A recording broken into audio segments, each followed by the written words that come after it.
Friends, तर आपण आज लहान मुलांसाठी चिकन राईस कसा करायचा ते पाहणार आहोत. तर हा राईस 1 वर्षाच्या पुढील मुलांसाठी आहे. प्रथम आपण तांदूळ स्वच्छ धुवून घ्यायचे आहे. नंतर एका पॅनमध्ये 1 चमचा तेल टाकून त्याच्यामध्ये बारीक चिरलेला कांदा टाकायचा आहे. तो छान परतून घ्यायचा आहे. कांदा छान परतल्यानंतर त्यामध्ये आपण कढीपत्ता, अद्रक लसणाची पेस्ट टाकून घ्यायची आहे. ते छान परतून घ्यायचं आहे आपल्याला. त्याच्यानंतर त्यामध्ये आपण बारीक चिरलेला टोमॅटो टाकायचा आहे. टोमॅटोही छान परतून घ्यायचा आहे.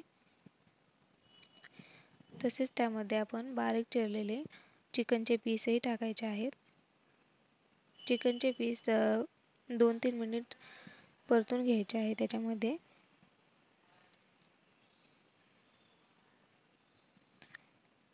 चिकनचे पीस टाकल्यानंतर आपण त्यामध्ये चवीनुसार मीठ व हळद टाकायचे आहे.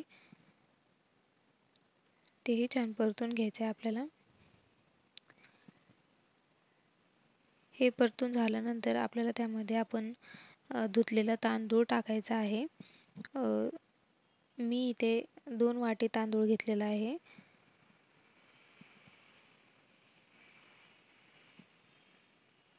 चिकनचे पीस त्यामध्ये छान मिक्स करून घ्यायचे. तसेच मी इथे 1.5 ग्लास पाणी घेतलेलं आहे.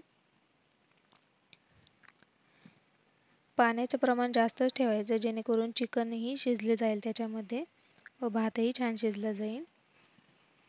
त्यानंतर झाकण ठेवून 10-15 मिनिट ते शिजून द्यायचं आहे.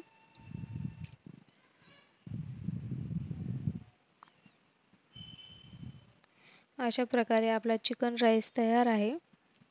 तुम्हाला माझा व्हिडिओ आवडला असल्यास मला नक्की सबस्क्राईब करा. धन्यवाद.